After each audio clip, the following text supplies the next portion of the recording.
إن الحمد لله نحمده ونستعينه ونستغفره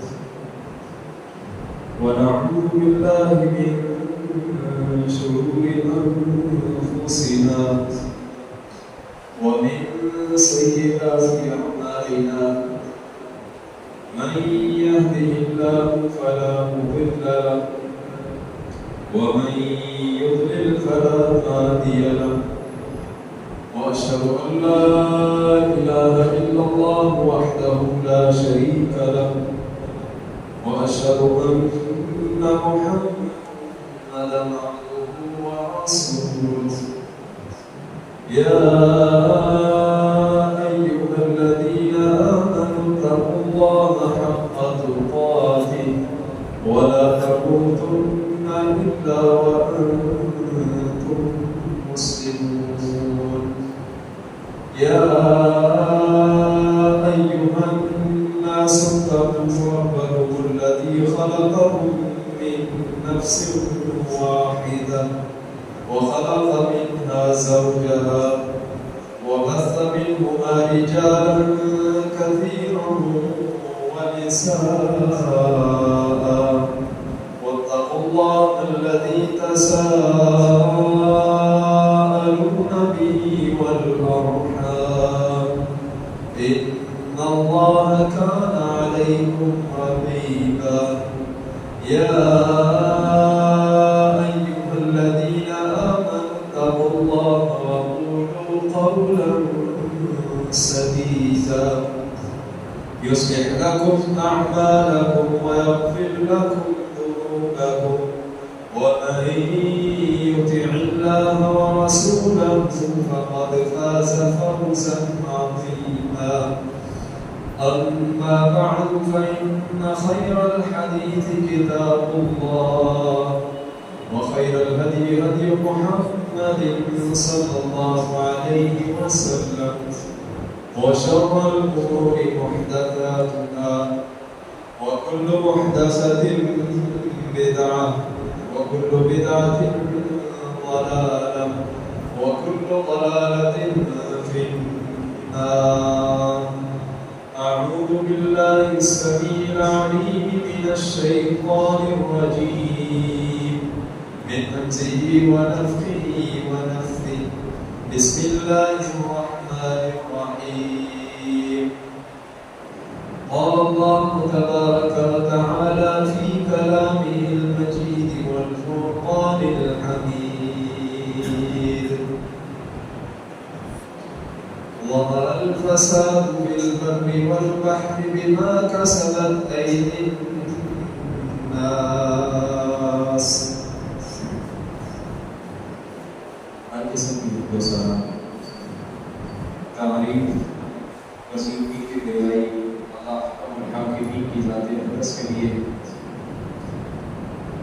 انگنت لا تعداد درود و سلام نبی مکرم رسول معظم سید الاولین والآخرین خاتم النبیین جناب محمد رسول اللہ صلی اللہ علیہ وسلم کی ذات مقدسہ و تعالی پر اللہ کی لاکھوں کروڑ رحمتیں صحابہ کرام پر محدثین اعظام پر کہ جنہوں نے اپنی تمام تر زندگیاں اللہ سبحانہ و تعالیٰ کے دین کی حفاظت اور سربلندی کے لیے وقف.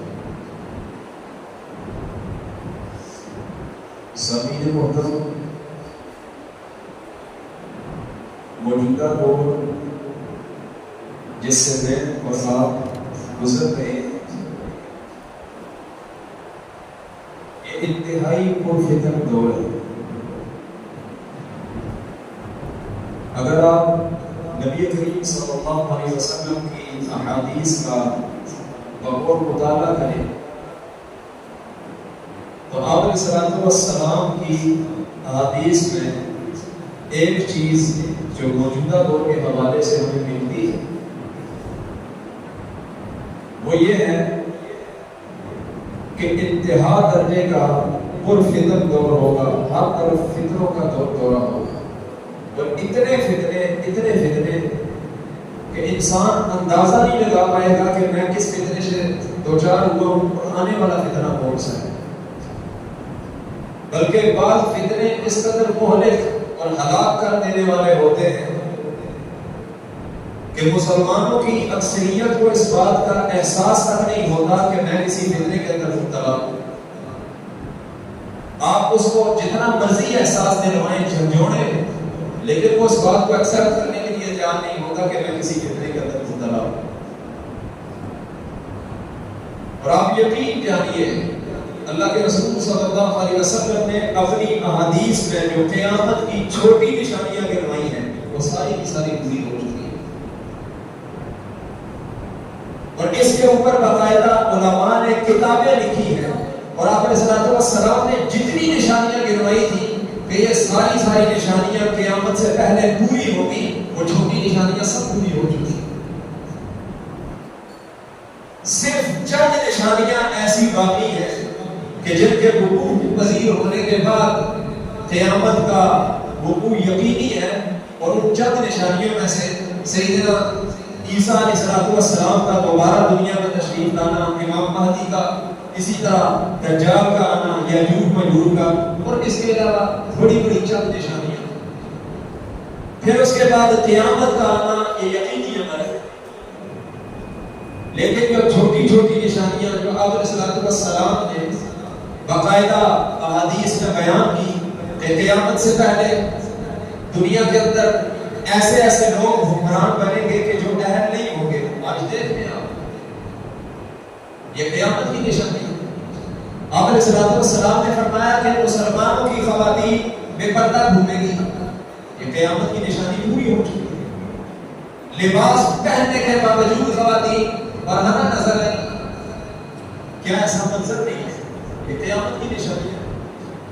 الغرض جو نشانیاں آپ علیہ السلام نے قیامت سے پہلے آنے والی چھوٹی نشانیاں بیان کی تھی وہ سب پوری ہو چکی ہیں، لیکن یہاں پر میرا اور آپ کا دینی اور اخلاقی فریضہ کیا بنتا ہے کہ ہمیں کیا کرنا چاہیے؟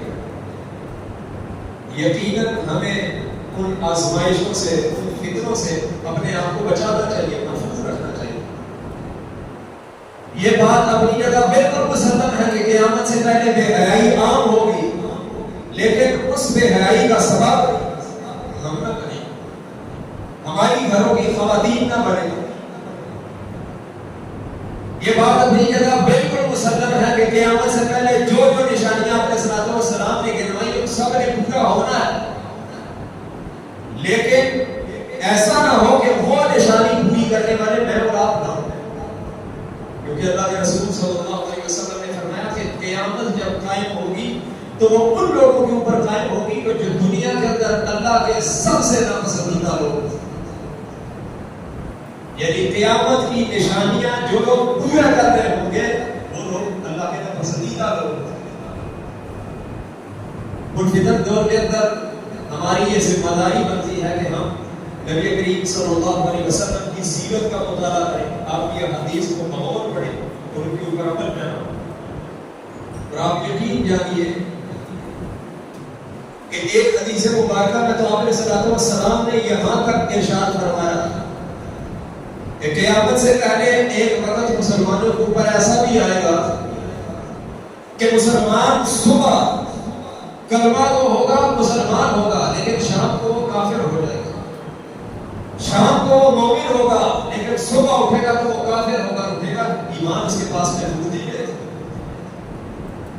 اب آپ سوچتے ہو کہ یہ کیسے، ہم تو کلمہ پڑھنے والے لوگ، ایسا ہوتا ہے۔ بسا اوقات انسان اپنی زبان سے کوئی ایسی بات نکال دیتا ہے جو انسان کو دائرہ اسلام سے خارج کر دیتی ہے، اللہ کے بارے میں، اللہ کے رسول کے بارے میں، اللہ کے قرآن کے بارے میں، صحابہ کے بارے میں انسان کوئی ایسی بات نکال دیتا ہے جو انسان کو دائرہ اسلام سے خارج قرار دے دیتی ہے۔ یہ بات یاد رکھیے کہ کافر کے ماتھے کے اوپر نہیں لکھا ہوتا کہ وہ کافر ہے، وہ بھی ہماری طرح انسان ہوتا ہے، انسان کے اندر سے ایمان نکلتے ہوئے دیر نہیں لگتی۔ اس قدر فکروں والا دور ہے کہ ہمیں پتہ ہی نہیں ہوتا کہ ہمیں دوسرا انسان استعمال کر جاتا ہے، ہمارا عقیدہ، ہمارا منہج خراب کر کے چلا جاتا ہے، اور ہمیں پتہ ہی نہیں چلتا کہ اگلا بندہ ہمارے ساتھ کھیل کیا کھیل۔ یاد رکھیے گا کہ کلمہ پڑھنا صرف اس چیز کا نام اسلام نہیں ہے، اور میں اس چیز کے اوپر باقاعدہ ایک پورا خطبہ دے چکا ہوں کہ صرف کلمہ پڑھ لینا اس چیز کا نام اسلام نہیں ہے۔ کلمے کے تو چند الفاظ ہیں، صرف چند الفاظ ہیں، وہ تو آپ کسی کافر کو کہیں کہ کلمہ دہرا لیں لیکن اسلام کے مطابق زندگی نہ گزارے، فائدہ کوئی نہیں ہے۔ لیکن ایک مسلمان کلمہ پڑھ لے لیکن اسلام کے مطابق زندگی نہ گزارے تو کیا وہ مسلمان رہ سکتا؟ اس لیے اس فتنوں کے دور کے اندر جو قیامت قریب آ رہی ہے، یہ بات ہمیں نہیں بھولنی چاہیے، اور اس بات کا اندازہ نبی کریم صلی اللہ علیہ وسلم کی اس حدیث مبارکہ سے بھی لگا سکتے تھے کہ آپ علیہ السلام نے اپنی زندگی میں یہ بات ارشاد فرمائی تھی۔ آج سے تقریباً 1450 سال قبل، 14.5 صدیاں قبل آپ علیہ السلام جب دنیا کے اندر موجود تھے صحابہ کے درمیان، آپ نے اس وقت فرمایا تھا کہ انا والساعۃ کہاتین، آپ علیہ السلام نے فرمایا کہ میں اور قیامت اس طرح بھیجے گئے ہیں جس طرح یہ دو انگلیاں آپس میں ملی ہوئی ہیں، جڑی ہوئی ہیں۔ اندازہ کیجئے کہ آپ علیہ السلام قیامت کو انتہائی قریب سمجھتے تھے، جس طرح یہ دو انگلیاں آپس میں جڑی ہیں، ان کے درمیان کوئی وقفہ نہیں ہے، یعنی ان کے درمیان کوئی گیپ نہیں ہے، کوئی تیسری انگلی نہیں ہے۔ اسی طرح آپ علیہ السلام نے فرمایا کہ میرے بعد اب ڈائریکٹ قیامت آئے گی، اس سے پہلے کوئی دنیا کے اندر کوئی اور نبی، کوئی اور انسان نہیں آ سکتا، کیونکہ آپ علیہ السلام خاتم النبیین تھے۔ کیا پتہ چلا کہ اللہ کے رسول صلی اللہ علیہ وسلم اپنی دعاؤں میں وہ اللہ کے رسول کہ جن کا نہ کوئی گناہ تھا نہ کوئی غلطی تھی، جو ہمیشہ کے لیے پکے جنتی ہے، جنت جن کا مقدر اور نصیب ہے، وہ ہمارے نبی بھی اللہ رب العزت کے سامنے رات کو کھڑے ہو کر جہنم کی پناہ مانگا کرتے تھے۔ وہ قیامت سے پہلے آنے والی نشانیوں سے اللہ سے پناہ مانگا کرتے تھے کہ یا اللہ میں دجال کے عذاب سے محفوظ ہو جاؤں، اور یہ اتنا شدید عذاب ہوگا، اتنا شدید عذاب ہوگا کہ آپ سوچ بھی نہیں سکتے کہ دجال کا جو عذاب ہے یا دجال کا جو فتنہ ہے یہ کتنا بڑا ہوگا۔ کچھ لوگ کہتے ہیں کہ نہیں ہم تو کلمہ گو ہیں، ہمیں دجال اسلام سے نہیں پھیر سکتا۔ یہ آپ کی غلط فہمی ہے۔ آپ یقین کریں کہ بڑے بڑے پکے سچے مسلمان جو دعویٰ کرتے ہوں گے، سینہ ٹھوک کے کہتے ہوں گے کہ ہم باپ دادا کے گھر یعنی مسلمان گھرانے میں پیدا ہوئے، وہ بھی دجال کی پیروی کرتے ہیں۔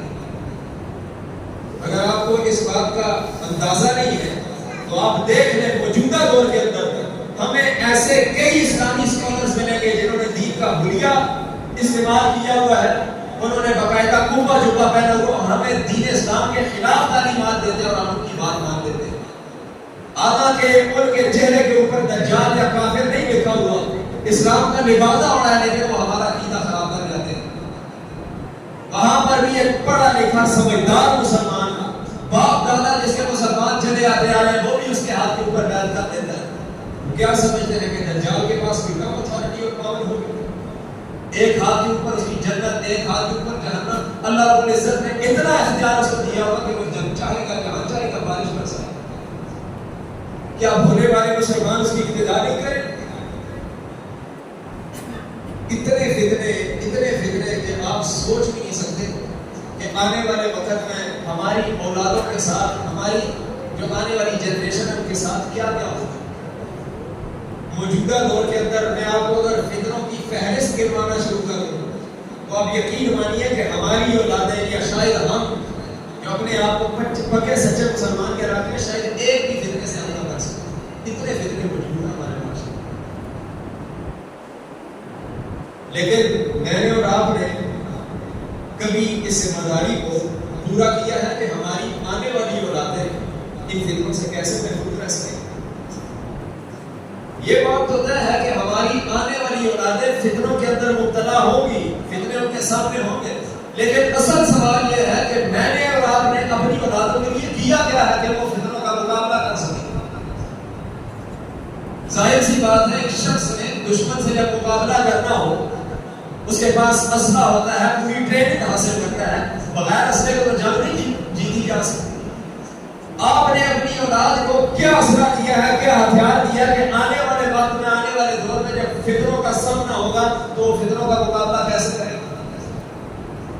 یقیناً ہمارا جواب نہ ہوگا، کیونکہ ہم دنیا کے پیچھے اتنے مصروف ہو چکے ہیں۔ پر میری یہ بات نوٹ کر لیجیے، اللہ کی قسم اٹھا کے کہتا ہوں، ممبر رسول پہ کھڑا ہوں کہ فتنوں کے مقابلے کا واحد حل اللہ اور اس کے رسول صلی اللہ علیہ وسلم کی تعلیمات ہے۔ آپ نے زندگی میں یہ اندازہ کر لیا ہوگا کتنے دنیا دار لوگ ہمیں ملتے ہیں اور وہ کہتے ہیں کہ ہم نے ساری زندگی گزار لی دین سے دور رہ کے، نہ کبھی نماز پڑھی نہ روزہ رکھا، لیکن آخری وقت میں وہ خلاصہ زندگی کا یہی نکالتے ہیں کہ اصل زندگی کا جو سکون ہے، جو اللہ رب العزت نے دلوں کے اندر سکون رکھا ہے، وہ اصل سکون دین اسلام کی تعلیمات پر عمل کرنے میں ہے۔ وہ یہ کہتے ہیں کہ ساری زندگی ہم نے برباد کر دی اللہ رب العزت سے دور رہ کر، لیکن آخری وقت میں آ کر وہ اس بات کو ایکسپٹ کرتے ہیں، مانتے ہیں کہ واقعی ہم غلطی میں تھے، لیکن خود تو مان لیتے ہیں۔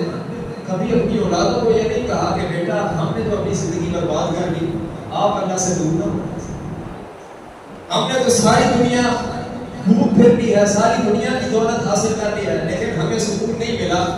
اے میرے بیٹے، اے میری بیٹی، کبھی تو دین اسلام سے دور نہ جانا، اپنے رب سے دور نہ جانا۔ ہم نے کبھی اپنی اولادوں کو یہ درس نہیں دیا، حالانکہ ہم میں سے ہر ایک مسلمان جانتا ہے کہ اصل دل کا سکون اللہ اور اس کے رسول صلی اللہ علیہ وسلم کی تعلیمات پر منحصر ہے۔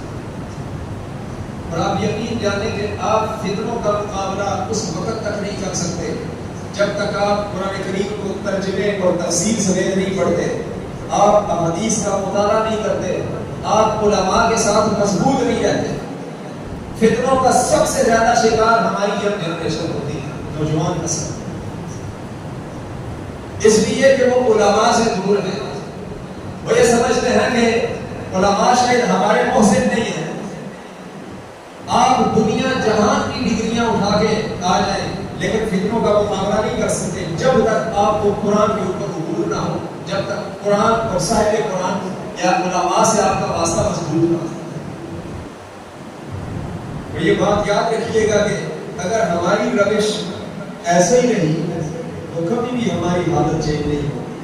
اللہ رب العزت نے قرآن کریم میں ارشاد فرمایا کہ ان اللہ لا یغیر ما بقوم حتی یغیروا ما بانفسہم۔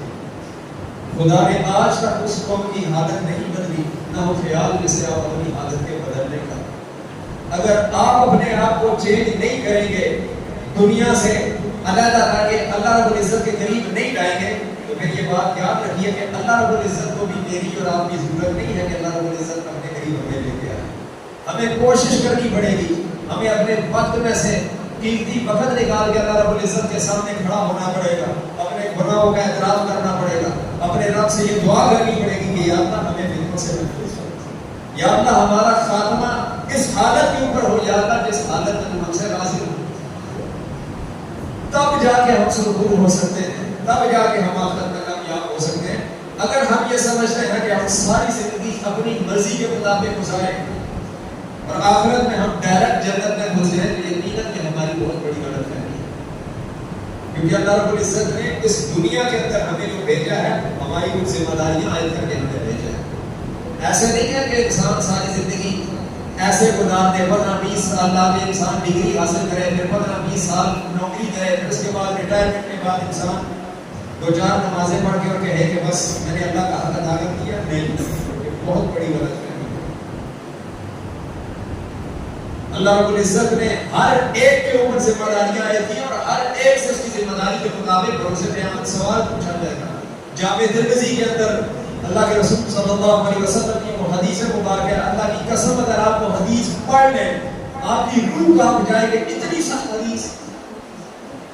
ہم ایک سوال کا اللہ کی عدالت میں جواب نہیں دے سکتے، لیکن اس حدیث میں 5 سوالوں کا ذکر ہے کہ اللہ رب العزت کے سامنے ساری انسانیت وہاں پر کھڑی ہوگی، میں بھی کھڑا ہوگا، آپ بھی، سارے کے سارے مسلمان اللہ کے سامنے کھڑے ہوں اور اللہ تعالیٰ ہم میں سے ہر ایک شخص سے 5 سوال پوچھیں گے۔ ان 5 سوالوں میں سے کسی ایک سوال کا بھی جواب اگر کسی کے پاس نہ ہوا تو وہ وہاں سے قدم نہیں ہلا سکے۔ جنت کا داخلہ تو بڑی دور کی بات ہے۔ اور وہ کیا سوال ہوں گے؟ سوال یہ ہوں گے کہ اے بندے مجھے یہ بتلا کہ تم نے اپنی جوانی کن کاموں کے اندر گزاری. میرے اور آپ کے لیے نتائج فکریہ ہے کہ اپنی جوانی کے ایام مہینے سال ہم کتنی اللہ کی بندگی اور اللہ کی عبادت میں گزارتے ہیں اور کتنی اللہ کی نافرمانی میں گزارتے ہیں. یقین مانیے کہ صرف یہی ایک سوال ہمیں جھنجھوڑنے کے لیے کافی ہے کہ ہم اللہ رب العزت کی طرف پلٹ آئیں کہ اللہ تعالیٰ نے ہم سے اگر یہ پوچھ لیا کہ جوانی کے اندر میری نافرمانی کتنی کی, گناہ کتنے کیے اور نیکیاں کتنی کی, تو میرے پاس جواب نہیں.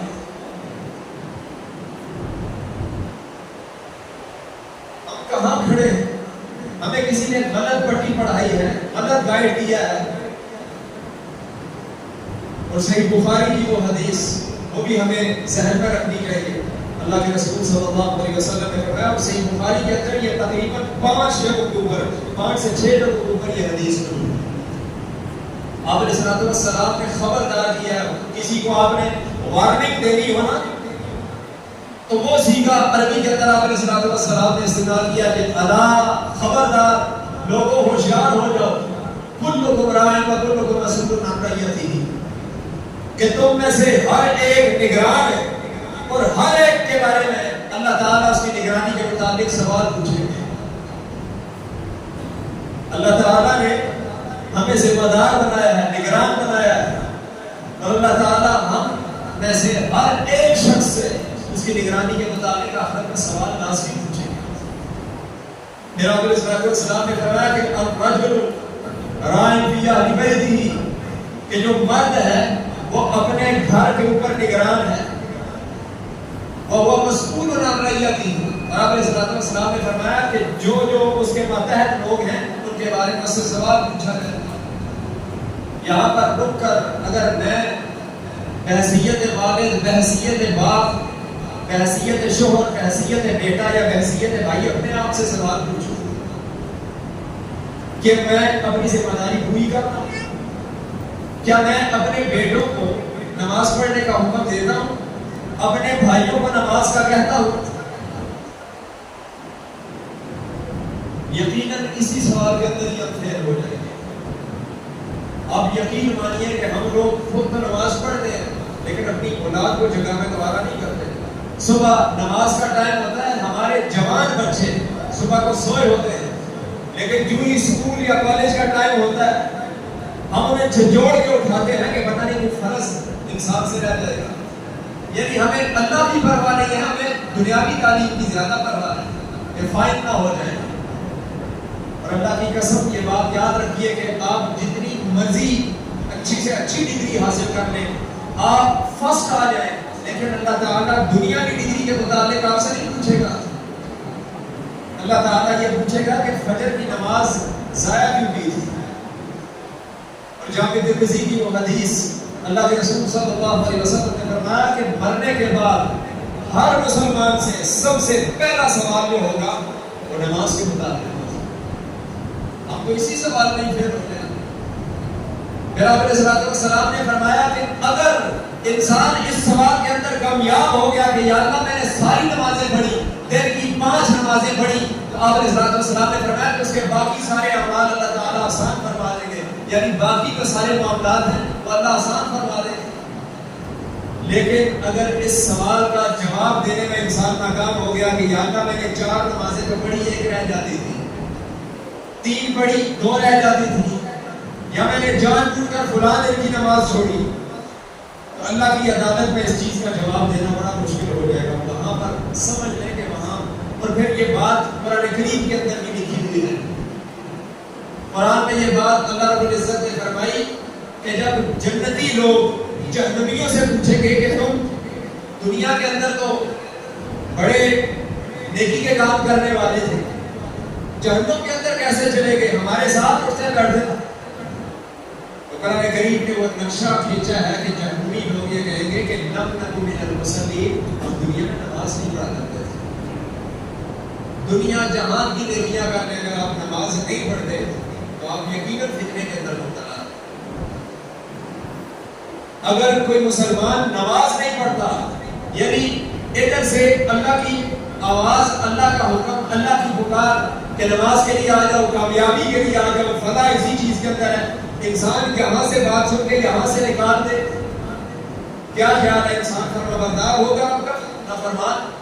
دنیا کی مثال لے لیں، والد بیٹے کو بلائے، ایک دفعہ بیٹا نہ سنے، دوسری مرتبہ تیسری مرتبہ سارے لوگ کہیں گے کہ کتنا بیوقوف انسان ہے، اپنے والد کی بات نہیں سنتا، اور دن کے اندر 5 مرتبہ اللہ رب العزت کی طرف سے ہر مسجد سے بلاوا آتا ہے کہ آ جاؤ، اللہ رب العزت کا حکم ہے آ جاؤ، کامیابی اسی چیز کے اندر ہے، حی علی الصلاۃ حی علی الفلاح، اسی کے اندر سکسیس ہے، کامیابی ہے، اور ہم کامیابی دنیا کے کاموں کے اندر ڈھونڈتے ہیں۔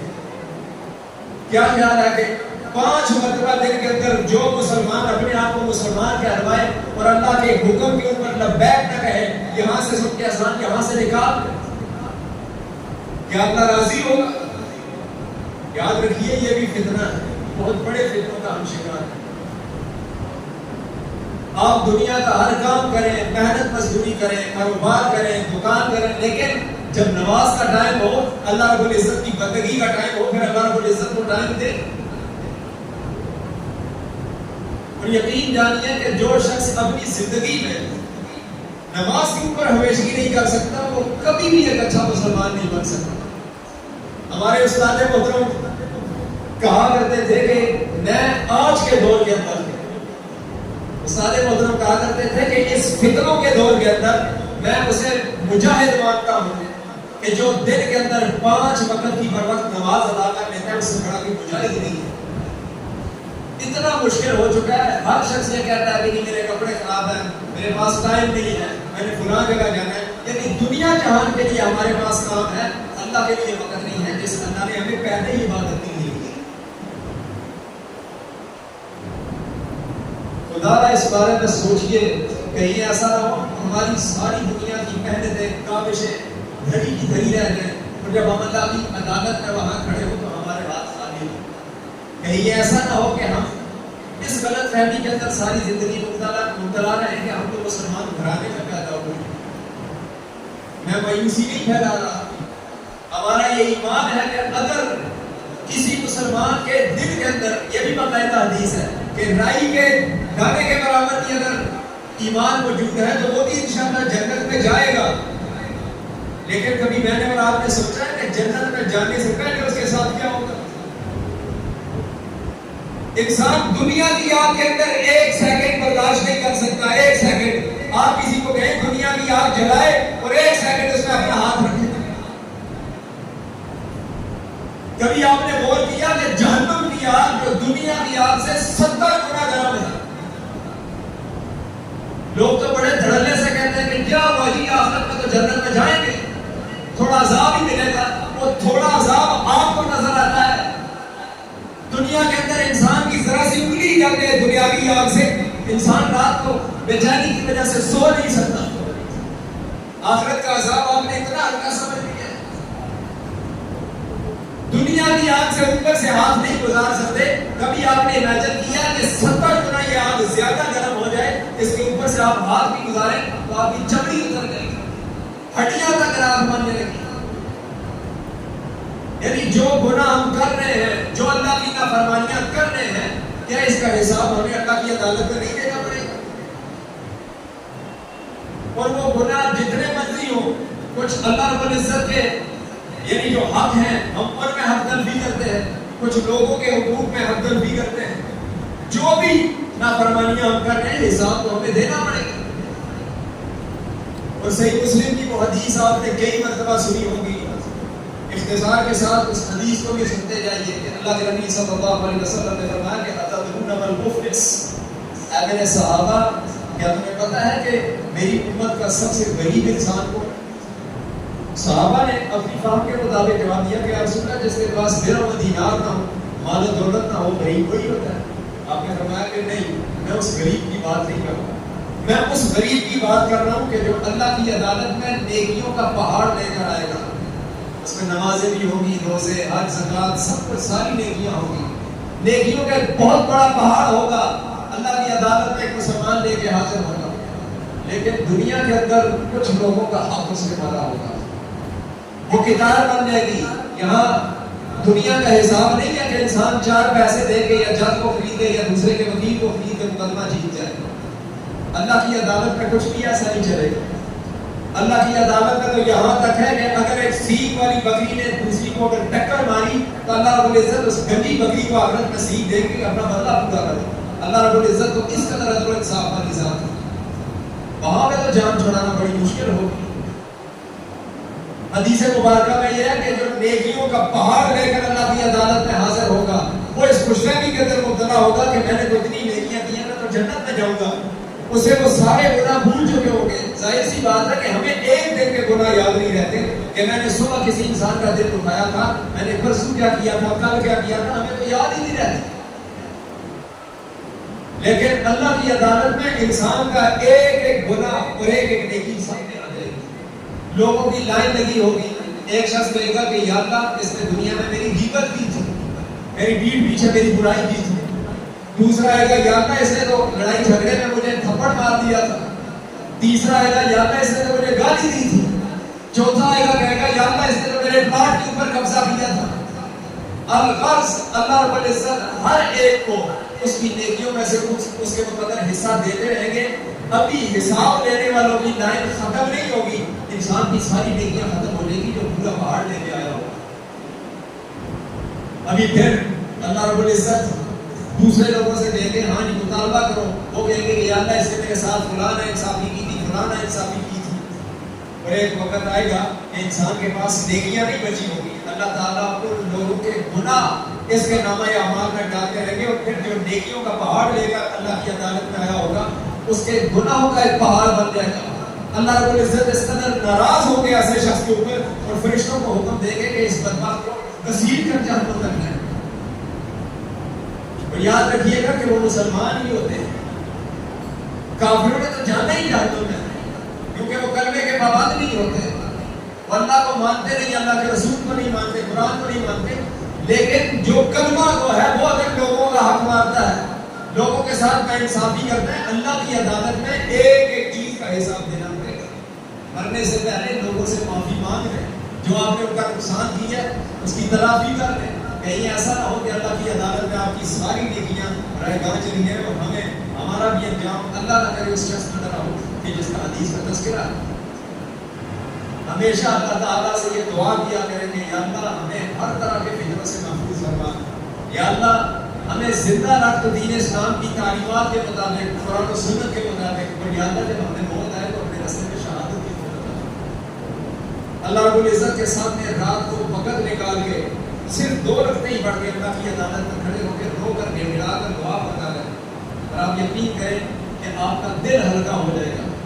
اور یہ بات تجربے سے ثابت ہے کہ جس انسان کا جتنا بڑا غم ہے وہ اگر اللہ کے سامنے اکیلے کھڑے ہو کے اللہ کے سامنے سجدے میں سر رکھ کے روتا ہے اس کے سارے غم دور ہو جاتے ہیں. اس لیے اللہ رب العزت کے ساتھ اپنا تعلق مضبوط کریں, نبی کریم صلی اللہ علیہ وسلم کی سیرت کا مطالعہ کریں. یہی وہ واحد چیز ہے کہ جس سے آپ فتنوں سے محفوظ رہ سکتے ہیں. اللہ تعالیٰ ہمیں سمجھ رہے ہیں,